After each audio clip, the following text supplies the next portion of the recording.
দেখলাম আপনার নামে ফেসবুকে নানা ধরনের প্রচারণা চলতেছে, কেউ বলতেছে আপনি শিবিরের লোক, নানা ধরনের। হ্যাঁ, ফেসবুকে এটাও দেখলাম মার্ক জাকারবার্গ শিবিরের লোক।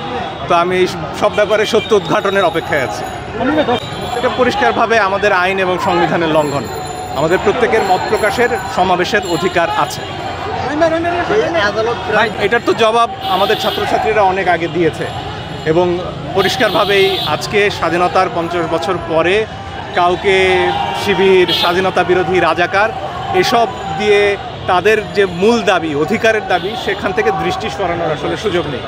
ভাই আরেকটা বিষয়, এটা কোনো একটা ইস্যু তৈরি করবে কিনা? শিক্ষার্থীদের সামনে এসে প্রতিবাদ করছে দাঁড়িয়ে, তাকে টেনে হিসেবে এইটা আসলে আইনের ক্ষেত্রে এটা সংবিধান এবং আইনের লঙ্ঘন স্পষ্টত।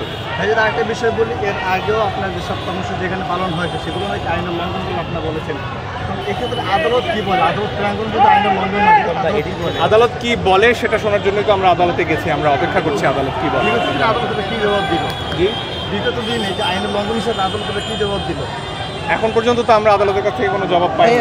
সরকার যখন নিরীহ শিক্ষার্থীরা যারা আন্দোলন করতে নেমেছেন শান্তিপূর্ণভাবে, তাদের উপর যখন গুলি চলে, তখন এর ভিন্ন কিছু ভাবার তো সুযোগ। এটার তো জবাব আমাদের ছাত্রছাত্রীরা অনেক আগে দিয়েছে এবং পরিষ্কারভাবেই আজকে স্বাধীনতার 50 বছর পরে কাউকে শিবির, স্বাধীনতা বিরোধী, রাজাকার এসব দিয়ে তাদের যে মূল দাবি, অধিকারের দাবি, সেখান থেকে দৃষ্টি সরানোর আসলে সুযোগ নেই। ভাই আরেকটা বিষয়,